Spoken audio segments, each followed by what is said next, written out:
Hello everyone, আসসালামু আলাইকুম। ফেসবুকে ঢুকলেই দেখা যায় ডিম ভাজি ডিম ভাজি আর ডিম ভাজি। রোদে ডিম ভাজি কি আসলেই সম্ভব সেটা এক্সপেরিমেন্ট করার জন্য আমি চলে আসছি আজকে ছাদে। দেখুন কি অবস্থা রোদের। এই রোদের ভিতরে আমি এখানে কড়াইটা রেখে দিলাম, একটু ওইদিকে ছাড়ো, ছায়া যেন না পড়ে। এই কড়াইয়ে ডিম ভাজি করবো আজকে। ছাদে প্রচন্ড রোদ, থাকা যাচ্ছে না।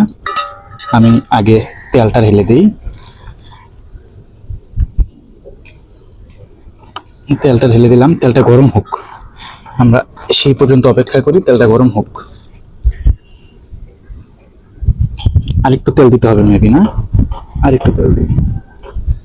দেখ, অপচয় করা ভালো না, তো থাক, আমরা গরম হোক, আমরা অপেক্ষা করি পর্যন্ত। চলে আসো। প্রায় 10 মিনিট অপেক্ষা করার পর চলে আসছি।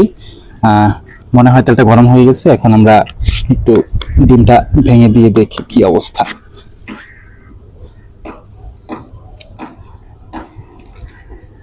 আদৌ কি হয় কিনা, আমাদের আরো কিছুক্ষণ অপেক্ষা করতে হবে। ডিমটা হওয়ার জন্য।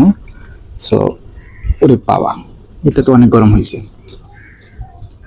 আচ্ছা, আমরা অপেক্ষা করি। হ্যাঁ, ওকে। 10 মিনিটের পরিবর্তে আধা ঘন্টা ছিলাম। দেখি এখন কেমন হয়েছে আমাদের ডিম ভাজি। চলুন। এই ডিম তো হয়ে গেছে মনে হচ্ছে। হ্যাঁ, বাহ, আসলে তো হয়ে গেছে ডিম। তার মানে কি আসলে ডিম ভাজি সম্ভব, তাই না? দেখছো ফেসবুকে যারা দেয় এগুলো তো আসলে সত্য। এই যে কত সুন্দর ডিম ভাজি হয়েছে, একটু খাই দেখি। অনেক গরম।